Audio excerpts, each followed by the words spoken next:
오늘 말씀의 제목을 한번 따라 하실까요? 담대하게 거침없이. 여러분은 어느 도시나 어떤 지역을 여행할 때에 꼭 찾아가는 곳이 어디입니까? 어떤 분은 소문난 맛집을 찾아가서 시그니처 메뉴를 준비해서 주문해서 맛볼 것입니다. 또 어떤 분은 이름난 카페를 방문해서 커피 한 잔을 시켜놓고 인정샷을 남길 것입니다. 또 어떤 분은 인기 드라마나 영화 촬영지가 있으면 잠시 들러서 또 기념사진도 남길 것입니다. 또 어떤 분은 유명한 케이블카나 유람선을 타고 멋진 자연 경관을 바라보기도 할 것입니다. 저희 가족은 여행할 때에 그 지역에 있는 박물관이나 미술관을 꼭 찾아갑니다. 사실 저희 집 두 남자는 미술관을 별로 좋아하지 않습니다. 차라리 그 시간에 숙소에서 뒹굴라 하면서 쉬는 것을 더 좋아합니다. 하지만 미술관 관람을 앞두고 한껏 들떠있는 그 아내의 기분이 상하면 큰일 나니까, 우리가 그날 밥을 얻어먹지 못할 수도 있으니까, 무엇보다도 가정의 화목과 평화를 위해 저희 집 두 남자는 버티기를 철회하고 무거운 발걸음으로 아내를 따라 숙소를 나섭니다. 억지로 따라가지만 가서 보면 또 재미있어요. 그래서 또 자세히 또 한참을 둘러보고 옵니다. 여러분, 사도 바울도 전도 여행을 하면서 한 도시에 들어가게 되면 꼭 방문하는 곳이 있었습니다. 바로 유대인의 회당이었습니다. 바울은 지금까지 어느 도시를 가든지 가장 먼저 그곳 회당에 들어가서 복음을 전했습니다. 회당은 디아스포라 유대인 이민자들의 커뮤니티 역할을 했던 곳이었기 때문입니다. 그런데 로마에서는 자유롭게 다닐 수 없게 되어 회당에 가서 복음을 전할 수가 없었습니다. 그러나 바울은 포기하지 않고 로마의 유대인 지도자들을 자신의 집으로 초청했습니다. 바울은 마지막까지 자신의 사명인 복음 전하는 사역을 감당했습니다. 로마의 유대인 지도자들은 바울로부터 복음을 듣고 더 배우기를 원했습니다. 우리 오늘 본문 23절 말씀을 한번 읽겠습니다. 시작. 그들이 날짜를 정하고 그가 유숙하는 집에 많이 오니 바울이 아침부터 저녁까지 강론하여 하나님의 나라를 증언하고 모세 율법과 선지자의 말을 가지고 예수에 대하여 권하더라. 아멘. 사람들은 바울이 지금 머물고 있는 집의 공간이 협소하니까 바울과 날짜를 정하여서 두 그룹으로 나누어서 왔습니다. 바울은 아침부터 저녁까지 풀타임으로 강의를 하게 되었습니다. 신부는 죄수인데 하는 일은 교수 사역입니다. 그는 하나님의 나라에 대하여 증언하고 모세 율법과 선지자의 말, 그러니까 선지서를 가지고 예수 그리스도에 대하여서 설득시키려고 했습니다. 그렇게 바울이 전한 메시지는 구약 성경에 예언된 메시아가 바로 예수님이니까 예수님을 믿어야 한다 하는 것이었습니다. 그런데 바울이 전한 똑같은 메시지를 듣고도 사람들의 반응은 달랐습니다. 첫째로 믿는 사람 대 믿지 않는 사람입니다. 24절 말씀해 보니까 그 말을 믿는 사람도 있고 믿지 아니하는 사람도 있어 라고 말씀을 하고 있습니다. 바울의 메시지를 들은 사람들 중에는 믿는 사람도 있었고 믿지 아니하는 사람들도 있었더라 하는 것입니다.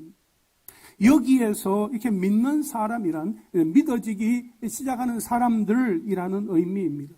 만약 그들이 예루살렘에 머물고 있었더라면 이 복음을 받아들이기가 힘들었을지도 모릅니다. 그러나 하나님의 예정하심과 하나님의 인도하심 가운데 이곳 로마로 먼저 보내어지게 되었고 여기서 사도 바울을 만나서 복음을 듣고 예수를 믿게 되었던 것이었습니다.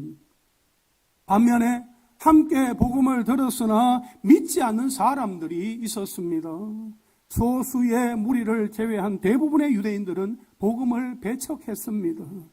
이것은 복음이 선포된 곳이라면 언제나 어김없이 나타나는 현상이지요. 그러니 혹시 우리는 복음을 전할 때에 사람들이 또 거절한다고 해서 낙심할 필요가 없다 하는 것입니다. 바울은 그런 유대인들을 보면서 이사야 선지자가 전한 메시지를 떠올렸습니다. 유대인들이 이사야 선지자 시대에 그 이스라엘 백성들처럼 듣기는 들어도 도무지 깨닫지 못하며 보기는 보아도 도무지 알지 못한다 하는 것입니다. 그래서 바울이 여기에서 말하고 싶은 것은 너희도 이사야 시대에 너희 조상들처럼 심판을 받게 될 것이다 하는 것이 아니었습니다. 바울이 정말 말하고 싶었던 것은 사도행전의 핵심 메시지 가운데 하나이지요. 우리 28절 말씀을 우리 함께 읽겠습니다. 시작. 그런즉 하나님의 이 구원이 이방인에게로 보내어진 줄 알라. 그들은 그것을 들으리라 하더라. 아멘.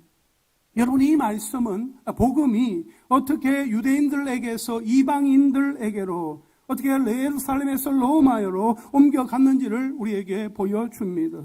다시 말하면 유대인들의 마음이 완고하여 복음을 한사코 거부하는 바람에 부득불 이방인들에게 복음이 전거되었고 그들이 먼저 믿게 되어 그들에게 구원이 임하였다는 하나님의 뜻과 계획, 하나님의 그 섭리를 바울은 강조하려고 했던 것입니다. 그러니까 정말 아이러니하게 하나님이 택하셨던 민족인 이 유대인들이 복음을 거부한 탓에 당시 세계의 중심지였던 로마에서 이방으로 복음이 뻗어나가게 되었던 것입니다.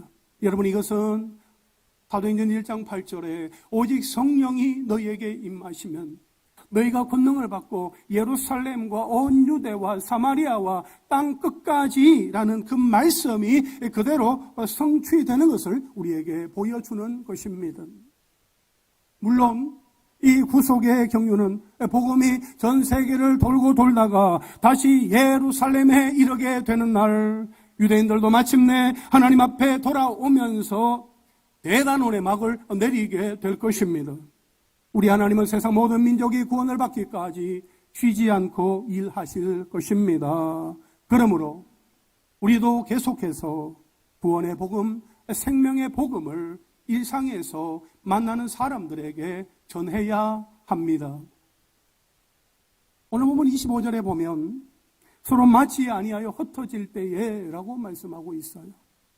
이제 믿는 사람과 믿지 않는 사람, 그들의 의견이 서로 맞지 않아서 이제 흩어지려고 했습니다. 여러분 29절 말씀에 보니까 여러분 성경이 어떻게 기록이 되어 있어요? 없음 이렇게 기록되어 있죠. 하단에 이제 각주에 보면 어떤 사본에 그가 이 말을 마칠 때에 유대인들이 서로 큰 쟁론을 하며 물러가더라가 있음 아마 그렇게 기록이 되어 있을 것입니다. 여러분 보세요. 그들이 성경을 공부하러 함께 왔으나 믿거나 믿지 않음으로 인하여 그들의 가는 길이 달라졌습니다. 종착지도 서로 달라질 것입니다. 그러니까 예수 그리스도를 믿는 사람들은 영원한 생명을 얻어서 하나님의 나라에 들어가게 될 것이요, 예수를 믿지 아니하고 끝까지 거절하는 자는 영원한 멸망에 처하게 될 것입니다. 이것이 복음이고 변하지 않는 진리입니다. 여러분 한번 생각해 보시기를 바랍니다. 로마의 유대인 지도자들은 신앙의 경륜도 많고 성경 지식도 아주 풍부한 사람들이었습니다. 그러나 실제로 그들의 영적인 눈과 귀는 닫혀 있었습니다. 보지 못하고 듣지 못했습니다. 왜요? 그들의 마음이 우둔해졌기 때문입니다. 그들의 마음이 완악해졌기 때문이지요. 이것은 마치 자신의 불신, 자신의 믿지 않음에 대해서는 돌아보거나 살피지도 아니하고 어떤 때는 전도자의 설교 탓으로, 어떤 때는 하나님의 심판의 탓으로, 그리고 또 어떤 때는 다른 사람들의 강팍한 마음의 탓으로 돌리는 것과 같습니다. 여러분 복음에 대한 사람들의 반응은 다 다릅니다. 믿는 사람이 있고 믿지 아니하는 사람도 있는 것입니다. 아멘 하면서 기꺼이 즐거운 마음으로 좋은 마음으로 받아들이는 사람들이 있는가 하면 정중히 거절하는 사람들도 있습니다. 이게 마음의 밭의 차이인 것입니다. 새 가족들을 만나보면 스폰지가 이렇게 물을 흡수하듯이 이 복음을 잘 받아들이는 분들이 있습니다. 그분들을 보면 참 귀하다라는 마음이 들면서 하나님께서 그분들의 삶에 세밀하게 일하고 계신다 하는 것을 보고 느끼게 됩니다. 여러분, 우리의 마음이 중요합니다. 하나님 앞에 있는 우리 한 사람 한 사람의 마음이 어떠한지 우리의 마음을 하나님 앞에 내어 드릴 수 있게 되기를 원합니다. 하나님 앞에 우리의 마음을 내어 드리려면 우리의 마음에 부끄러움도 없어야 하고 하나님 앞에 실수나 허물 최소화하면서 어찌하였든 하나님의 말씀대로 순종하며 살아가고자 하는 그러한 어떤 마음들이 하나님 앞에 드려져야 할 것입니다. 죄된 마음으로 하나님 앞에 나아간다면 너무나 부끄럽잖아요. 여전히 내 속에 그 죄들로 인하여서 악취가 진동한다면 어찌 그 마음을 들여서 하나님 앞에 드릴 수 있겠습니까? 우리의 마음들이 하나님 앞에서 부드러운 마음이 될 수 있기를 간절히 바랍니다. 하나님의 성령께서 우리가 하나님 앞에 엎드려 예배하며 기도하며 나아가는 그 순간순간마다 우리의 마음을 만지심으로 말미암아 우리의 심령들이 새롭게 되어지는 그러한 은혜가 있기를 간절히 소망합니다.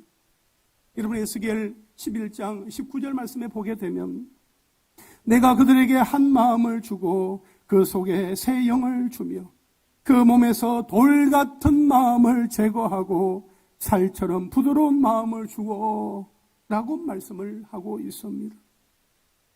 여러분, 지금 우리의 마음은 어떻습니까? 부드러운 마음입니까? 아니면 딱딱하게 굳어있는 돌 같은 마음입니까? 우리는 성령이 우리의 마음에 새 영을 주사 부드러운 마음이 되기를 사모해야 합니다. 그래야 하나님의 말씀을 듣게 되고 보게 되고 깨달아 알게 됩니다. 그래야 믿어지는 은혜, 하나님의 말씀을 들을 때에 아멘 하면서 그 말씀을 내 마음속에 믿어지는 그러한 은혜를 누릴 수 있습니다. 사람 탓, 환경 탓, 상황 탓만 하고 있으면 절대로 말씀의 은혜를 누리지 못하게 되지요. 그러므로 말씀의 씨가 떨어져서 30배, 60배, 100배의 열매를 맺는 좋은 밭처럼 우리의 마음밭이 좋은 밭, 부드러운 마음밭이 되어서 성경 66권의 그 말씀이 내 말씀으로 믿어지는 그러한 은혜를 누리며 살아가는 하나님의 사람들 다 되시기를 주님의 이름으로 축원합니다. 둘째로 한번 따라 하실까요? 담대하게 거침없이. 오늘 보면 30절, 31절 말씀을 우리 함께 읽겠습니다. 시작. 바울이 온 이태를 자기 셋집에 머물면서 자기에게 오는 사람을 다 영접하고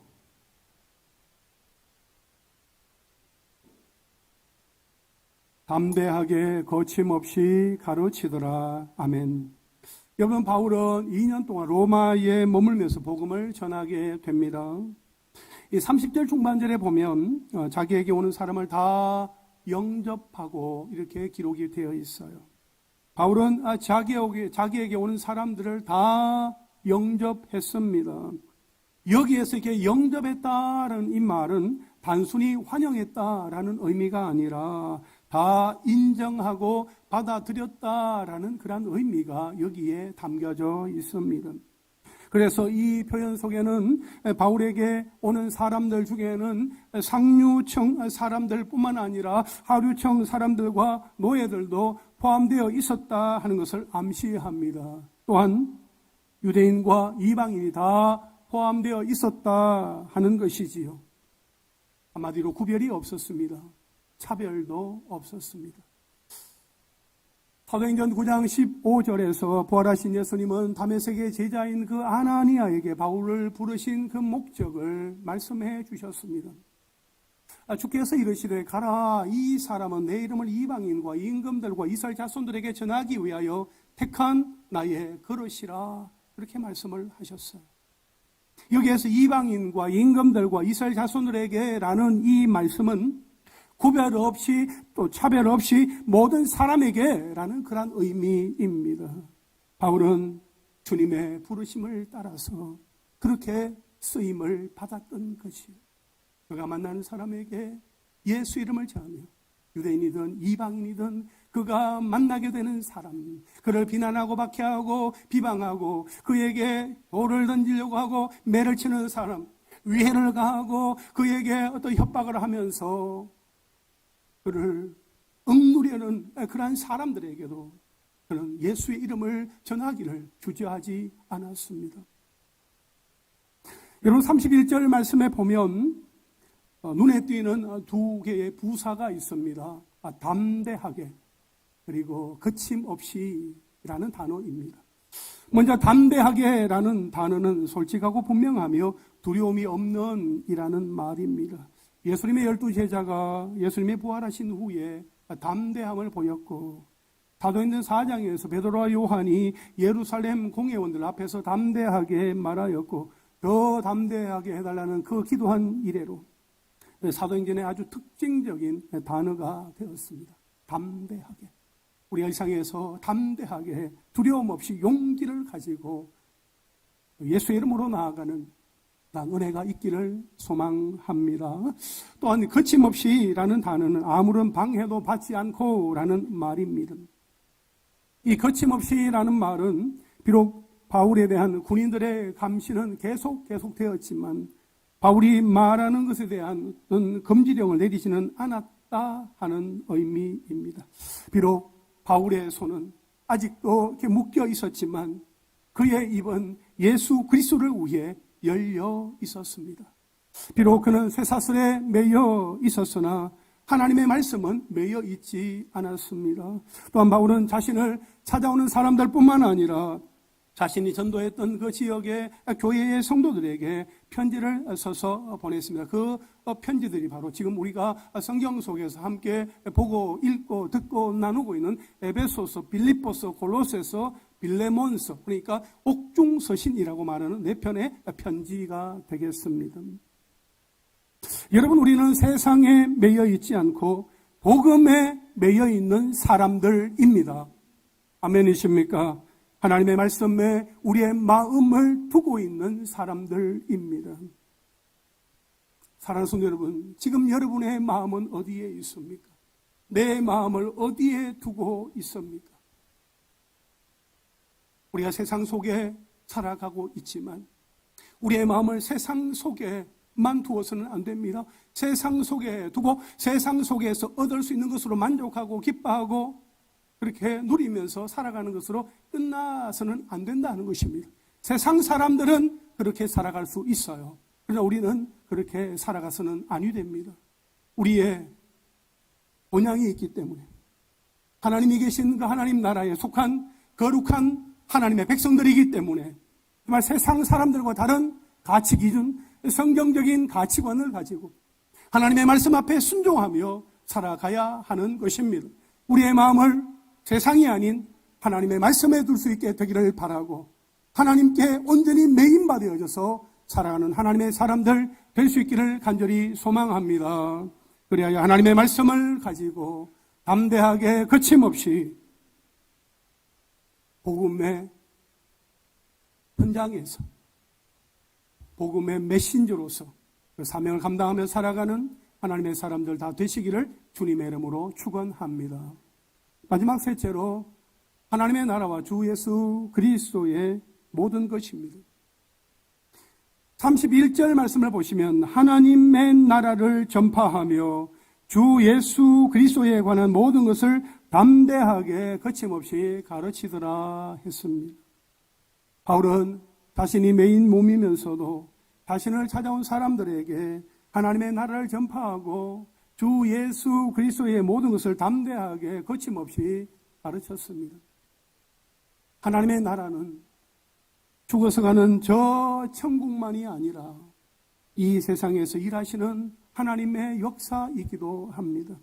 하나님의 일하심은 예수 그리스도의 인격과 사역 가운데 가장 명확하게 드러나므로 하나님의 나라는 예수 그리스도의 말씀과 가르침이 선포되고 구체화되어지는 곳에 실제합니다. 하나님의 나라는 하나님의 주권과 통치이며 예수 그리스도의 구원 사역으로 말미암아 하나님의 뜻이 이루어지는 곳에 나타나게 됩니다. 사실 사도행전은 하나님 나라 복음이 전달되는 역사의 기록이기도 합니다. 사도행전 1장 3절에 그가 고난받으신 후에 또한 그들에게 확실한 많은 증거로 친히 살아계심을 나타내서 40일 동안 그들에게 보이시며 하나님 나라의 일을 말씀하시니라 했습니다. 예수님께서 부활하신 후에 40일 동안 사람들에게 나타내 보이시면서 그들에게 말씀하신 것은 바로 하나님 나라의 일에 관한 것이었습니다. 사도행전 8장 12절에 빌립이 하나님의 나라와 및 예수 그리스도의 이름에 관하여 전도함을 그들이 믿고 남녀가 다 세례를 받으니 라고 했습니다. 여러분, 여기에서 전도자 빌립이 전한 것도, 그가 전하여서 사람들 하여금 세례를 받게 하였던 것도 하나님 나라와 예수 그리스도에 관한 것이었더라는 것입니다. 사도행전 19장 8절에 바울이 회당에 들어가 석 달 동안 담대히 하나님 나라에 관하여 강론하며 권면하매라고 말씀하고 있습니다. 여기에서 사도 바울이 에베소 유대인들의 그 회당에서 전한 것도 하나님의 나라였습니다. 사도행전 20장 25절에 보라 내가 여러분 중에 왕래하며 하나님의 나라를 전파하였으나 이제는 여러분이 다 내 얼굴을 다시 보지 못할 줄 아노라 했습니다. 여기에서 사도 바울이 에베소의 장로들에게 전한 것도 하나님의 나라였습니다. 그리고 로마에 머무르는 동안에도 바울은 철저하게 하나님의 나라를 선포했습니다. 3일 만에 유대인 지도자들을 초청해 강론한 것도 하나님의 나라였고 2년간 셋집에 머물면서 찾아오는 사람들에게 전파하고 가르쳤던 것도 바로 하나님의 나라였습니다. 여러분, 사도행전을 읽어보게 되면 사도행전에는 예수 그리스도라는 큰 강이 흐르고 있습니다. 그리고 그 강물이 흐르는 곳에 하나님의 나라가 세워집니다. 특별히 이 강물은 사도행전 1장 8절에 오직 성령이 너희에게 임하시며 너희가 권능을 받고 예루살렘과 온 유대와 사마리아와 땅 끝까지 이르러 내 증인이 되리라 말씀하신 그 예수님의 말씀을 기억하고 예수의 증인으로 내가 살아가겠습니다 라고 순종하는 사람들에 의해서 계속 이어지게 되었더라 하는 것입니다. 그런데 여러분, 예수 생명의 강물이 거침없이 흘러갈 수 있었던 것은 사람에게 있는 것 때문이 아니었습니다. 바울을 비롯한 사도들이나 제자들, 전도자들이 위대하거나 능력자였어도 아니었습니다. 그들이 그들의 삶의 전부를 걸었던 하나님과 하나님의 말씀이 변하지 않는 영원한 진리였기 때문입니다. 본질적으로는 예수 십자가 복음이 거침이 없었기 때문이지요. 그렇습니다. 인생의 말년에 병들고 나이 들어 연약해진 몸으로 매임받았던 바울이 담대하게 그리고 거침없이 복음을 전할 수 있었던 것은 그것이 바로 하나님의 나라와 주 예수 그리스도에 대한 모든 것이었기 때문이었습니다. 바울은 예수 그리스도의 복음을 전할 때에 얼마나 많은 사람들이 자신을 반대하고 박해하며 심지어 죽이려고 했는지를 경험을 했습니다. 그럼에도 불구하고 하나님의 나라는 그 속에서도 전진하며 폭풍도 막을 수 없다 하는 사실을 경험하였기 때문에 담대하게 거침없이 전할 수 있었던 것이었습니다. 바울은 로마의 다택연금 상태에서 석방된 다음에도 에베소와 마게도냐, 드로아와 또 그레데 등으로 다니면서 복음을 전했습니다. 그리고 기록에 의하면 그 당시 땅끝이라고 여겨졌던 스페인까지 가서 복음을 증거하다가 주후 67년에 다시 로마 감옥에 투옥이 되어지고 그리고 네로 황제가 다스리던 그때에 참수를 당하면서 복음의 피를 뿌리면서 순교를 당하였습니다. 여러분, 이 사도행전을 기록한 누가는 바울의 이 순교를 그 누구보다도 잘 알고 있었을 것입니다. 그래서 스데반이 돌에 맞아서 순교하였던 것처럼 바울도 순교를 했습니다 라고 기록을 한다면 얼마나 우리에게 감동이 되고 또 도전이 되겠습니까? 그러나 누가는 복음을 위해서 참수형을 당한 바울의 영웅담을 창세기 아니죠. 사도행전 29장에 담지 않았습니다. 그냥 담대하게 거침없이 가르치더라 하는 기록으로 사도행전을 마무리했습니다. 누가는 왜 그렇게 했을까요? 누가는 사도행전의 이 기록의 목적이 바울의 일대기를 소개하는 것에 두지 않았기 때문입니다. 누가는 사도행전에서 사도들의 행적이나 업적에 초점을 맞추고 있지 않았기 때문입니다. 누가는 여기에서 베드로나 빌립이나 바울을 도구로 삼아 거침없이 구원의 역사를 펼치신 삼위일체 하나님의 섭리와 은혜를 증언하고자 하였기 때문입니다. 그래서 온전히 하나님의 나라 주 예수 그리스도만이 드러나기를 원했던 것입니다. 여러분, 하나님의 나라는 예수님의 증인들을 통하여서 땅끝까지 전파가 되어집니다. 동시에 끝까지 하나님의 나라를 전파해야 할 사명이 우리에게도 주어져 있습니다. 우리도 바울처럼 하나님의 나라를 전파하며 예수 그리스도에 관한 모든 것을 담대하게 거침없이 가르쳐야 합니다. 여러분, 누가는 바울의 일상을 다룬 사도행전 29장을 별도로 기록하지 않은 대신 우리에게 도전하고 있습니다. 바울처럼 예수 믿는 사람을 비방하고 박해했으나 나를 찾아와 주신 예수님을 만났다면, 베드로처럼 예수님을 부인했으나 다시금 성령으로 충만하게 해 주셨다면, 예수 그리스도를 통하여 하나님께서 베풀어 주신 그 구원의 놀라운 은혜를 깨닫고 믿게 되었다면, 사도행전 28장까지 읽어오고 있는 우리는 어떠한 삶을 살아야 하겠습니까? 사랑하는 성도 여러분, 우리는 사도행전 29장을 우리의 삶으로 써나가야 합니다. 우리는 사도행전 29장의 주인공입니다. 예, 우리 수장노님만 아멘 하셨는데, 여러분 마음속으로 다 아멘 하셨죠? 사도행전 28장 31절로 마무리되었습니다. 그러나 하나님의 성령께서 우리 가운데 함께하여 주실 때에 성령의 인도하심을 따라서 우리 한 사람 한 사람은 사도행전 그 속으로 뛰어 들어가서 사도행전 29장의 주인공이다 하는 그러한 마음을 가지고 우리가 살아가야만 하는 것입니다. 우리는 하나님께서 세상으로 보내주신 사람들입니다. 아무도 예배하지 않는 우리의 가정에서 예배하도록, 아무도 찬양하지 않는 우리의 일터에서 찬양하도록, 아무도 기도하지 않는 우리의 학교나 학원에서 기도하도록 하나님은 우리를 보내셨습니다. 우리가 가 있는 그곳은, 우리가 머무르고 있는 그 자리는 하나님께서 파송해 주신 선교지입니다. 그 선교지에서 우리에게 주어진 사명을 감당할 수 있게 되기를 원합니다. 오늘 오후 예배 시간에 우리 김하수 선교사님을 통하여서 인도네시아 또 선교 보고 겸해서 우리가 말씀을 듣게 될 터인데, 그 말씀을 듣고 우리가 함께 기도하는 시간이 되기를 원합니다. 여러분, 선교사님이라 하면 문화와 언어와 풍습과 환경이 다른 그 곳으로 가서 복음을 전하며 사역하는 분이다라고 생각을 하시죠. 그러나 여러분, 우리가 비록 문화와 언어와 환경이 다른 곳에 파송되어 가지 않는다 할지라도 우리의 일상에서 우리의 교회를 중심으로, 우리의 가정을 중심으로 우리가 흩어져서 만나는 사람들에게 나아가게 된다면 우리가 가는 그곳은 선교지다 하는 것입니다.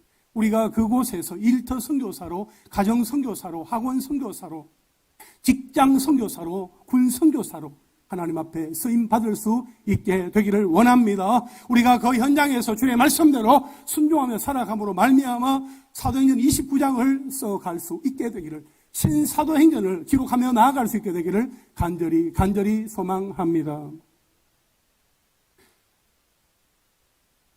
여러분, 사도 바울이 다메섹 도상에서 부활하신 예수님을 만난 이후에 그가 살았던 삶을 한마디로 요약한다면 그는 예수와 복음을 위한 삶을 살았습니다. 사도행전 20장 24절에서 내가 달려갈 길과 주 예수께 받은 사명, 곧 하나님의 은혜의 복음을 증언하는 일을 마치려 하면은 나의 생명조차 좀 더 귀한 것으로 여기지 아니하노라. 그렇게 고백했던 사울. 그의 이름은 바울로 바뀌어졌어. 정말 하나님 앞에 정말 과연 예수와 복음을 위해서 헌신되어졌던 신실한 하나님의 사람이었던 것을 우리는 사도행전을 통해서 보게 되어집니다. 그러면 여러분, 그 복음 전파의 사명이 사도 바울에게만 주어진 것입니까? 아닙니다. 우리에게도 그 사명이 주어져 있습니다. 우리 모두 복음 전파의 그 사명을 일상에서 감당함으로 사도행전 29장을 기록하며 나아가는 하나님의 사람들 다 되시기를 주님의 이름으로 축원합니다. 이제 말씀을 정리하겠습니다. 사랑하는 성도 여러분, 누가는 사도행전을 마치면서 복음서나 다른 서신서들과 달리 결론을 맺지 않으면서 바울의 전도 여행에 대해서도 미완성의 형태로 마감하고 있습니다. 그 이유는 사도행전의 기록의 목적이 베드로나 빌립이나 바울의 전기, 일대기가 아니라 예수님의 명령대로 땅 끝까지 복음을 전하시는 성령의 사역이심을 소개하고 있기 때문입니다. 사도행전의 시작은 하나님의 나라였고 또 사도행전의 끝도 하나님의 나라입니다. 하나님 나라의 완성은 오직 우리 주님이 다시 오시는 그날입니다. 하나님의 나라는 아직 완성되지 않았습니다. 하나님이 그 일을 위하여서 우리를 부르셨습니다. 이제 하나님의 성령께서는 우리를 통해서도 이루어 가실 터인데 때론 우리의 실패, 우리의 가난, 우리의 병듦, 우리의 고통이라는 우리의 연약함을 통해서도 하나님의 섭리를 담대하게 거침없이 이루어 가실 것입니다. 그러므로 하나님의 나라 확장을 위하여 예수 그리스도의 이름이 열방에 선포되기까지 날마다 때마다 예수님의 여기신 성령이 주시는 힘과 용기와 지혜를 가지고 언제나 어디서나 담대하게 거침없이 복음을 전파하며 그 사명을 감당하며 살아가는 하나님의 사람들 다 되시기를 주님의 이름으로 축원합니다.